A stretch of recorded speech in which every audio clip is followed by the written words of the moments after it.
ये कैसे वे मुर्शद मुर्शद या कैसे वे तेरे बड़े बड़े दोल पाने ये हाँ समझिए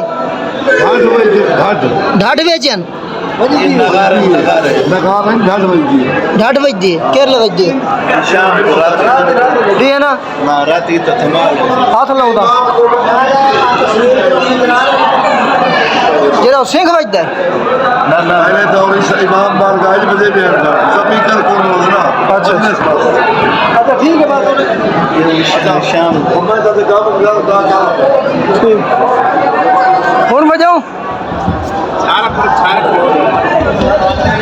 इस दमाल में आपसे दरवाज हुई और हाथ नहीं लाने दे उठा दरबार दुते वो सड़े ना खड़े बाबू दिखारा नहीं खड़े ये कैसे है वो दरबार अंदर एक दरबार है असल बरबंदी का दरबार है अंदर सफीर साहब सारा कुछ